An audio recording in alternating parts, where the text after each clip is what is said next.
Hey friends, real quick video today about iron. I wrote a blog post on my blog about 2 weeks ago on iron, and I forgot to highlight it here, and I want to do a little bit of riffing on iron today, especially as it relates to menstrual migraine. I know a lot of you who follow me are curious about hormonal and menstrual migraine. Most women who have chronic migraine definitely get them a few days before their period or on day 3 of their period. There's, of course, some variation, and occasionally there are people who get them right after their period, but that's much less common. And so it's interesting to think about the role of iron in menstrual migraine because there's a lot of angles you can look at menstrual migraine. So we know that at ovulation, leading up to ovulation is a very juicy phase hormonally where we have higher levels of hormones and fewer migraine symptoms until those hormone levels drop directly after the egg is released. And some women get migraines right at that time when there's that shift in hormones.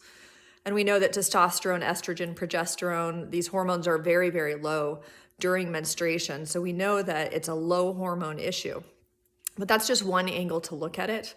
It's also a time when our neurotransmitters are much lower, like serotonin, for example.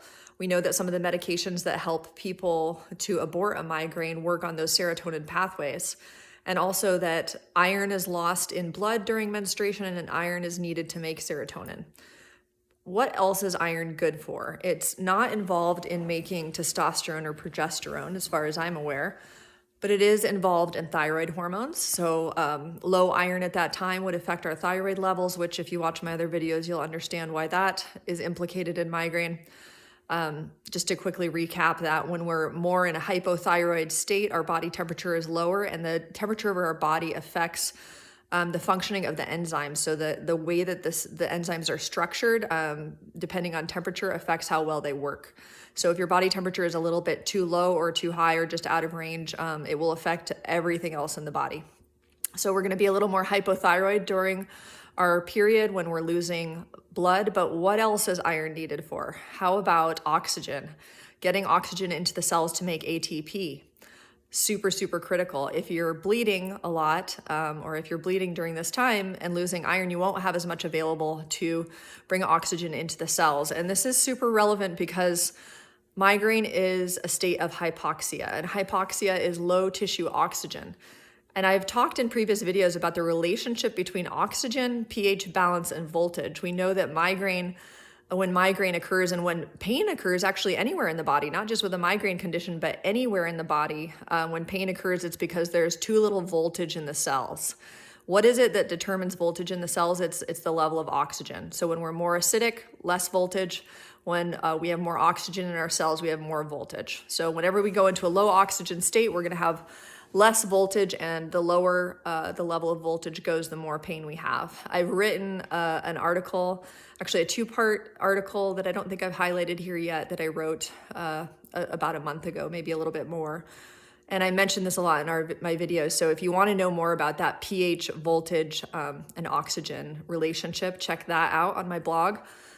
But so in terms of how this relates to iron, if you don't have the iron to carry the oxygen into the cells, you'll be more hypoxic. In other words, you'll have low voltage. So we really need that iron, but iron is very acidifying on its own. You don't want to be taking rust. You do want all of the cofactors, the nutrient cofactors in place together. And a lot of women who have anemia take iron just on its own without the cofactors. And one of those really, really important cofactors is copper. And so that's actually one way to address some forms of anemia, is with copper. And I have a number of friends who have been told by their naturopaths to take large amounts of iron, and they're still fatigued. They don't have enough copper to go with it. Maybe their nail beds are still pale. One very kind of crude folk medicine way to test your circulation and your oxygen levels is to press on your nail bed. First of all, examine your nail bed. Is it pink and rosy? And some people's it's not. And when they press on their nail bed, it doesn't get pink rapidly again once they release.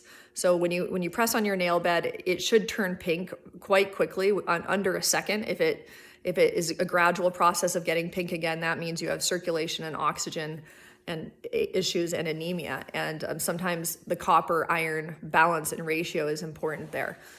Vitamin C is really important also for making iron bioavailable. And I talk about all these nutrient relationships in part 2 of my blog post on iron and menstrual migraine. So head on over to my blog to see that. And if you want to see part 2, you can become a research patron and get the full download.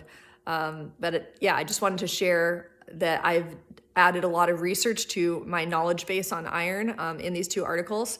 And generally, I don't recommend people take iron because it is so acidifying. But I think there's a time and place to do it, maybe leading up to menstruation. And of course, depending on your HTMA or your mineral status, some people do have too much iron and it's in biounavailable form. So the HTMA reveals that. If you're curious about your hair tissue mineral analysis results and want to get your own done, there's also a link in my bio for that. Thanks for watching. Bye.